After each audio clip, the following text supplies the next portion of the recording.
the peer mentoring program was designed and is designed for ex-service users of SDAS, so individuals that have been through our treatment program. On completion of the treatment program, our vision for the mentoring scheme is that an individual are given the skills and the ability to support other service users that are still in treatment.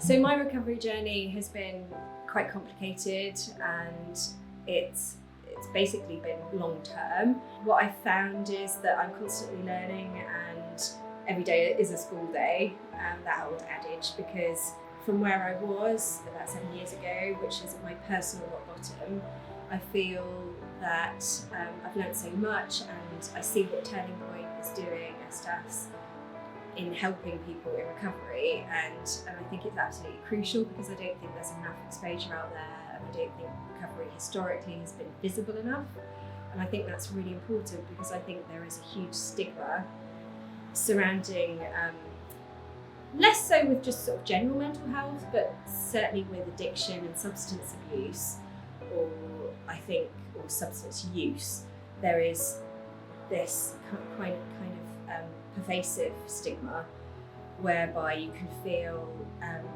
quite reticent about getting help, and I think that's a real shame, because I think the help is out there, and Turning Point are doing such amazing things, especially with making recovery visible, and all the new initiatives for things like the drama workshops and the gardening clubs and the breakfast clubs, and it's really helping to draw people out, give them confidence, help them to talk to their peers, help them to feel part of the community, which is really important, to feel that, for people to feel that they've got a place in the community, and to feel empowered, and to feel that change is possible.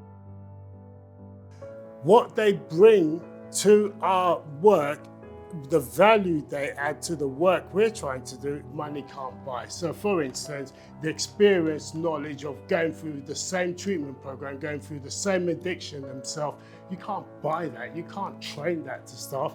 You can only really get that from working and training other individuals.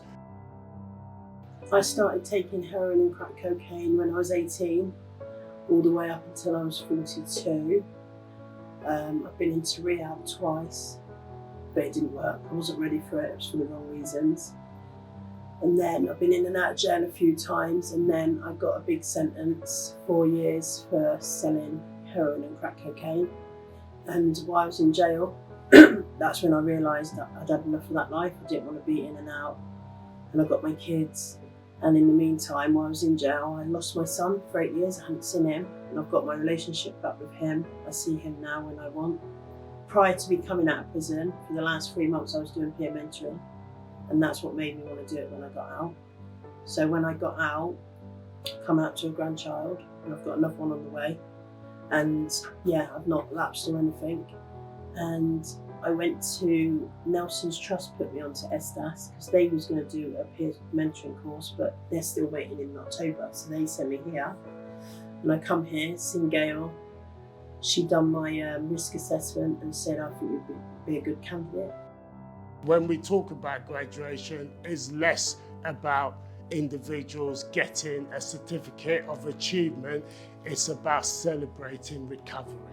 It's about celebrating that, I work with a lot of individuals. When I look back at when they came into treatment, they had no belief, no self-worth, felt that life was over, and to see them 10 weeks after training, to see them after treatment, to see the glow in their faces, for me, I want to celebrate their recovery. That is what graduation is about. It's about celebrating their ability against all adversity to come out the other side.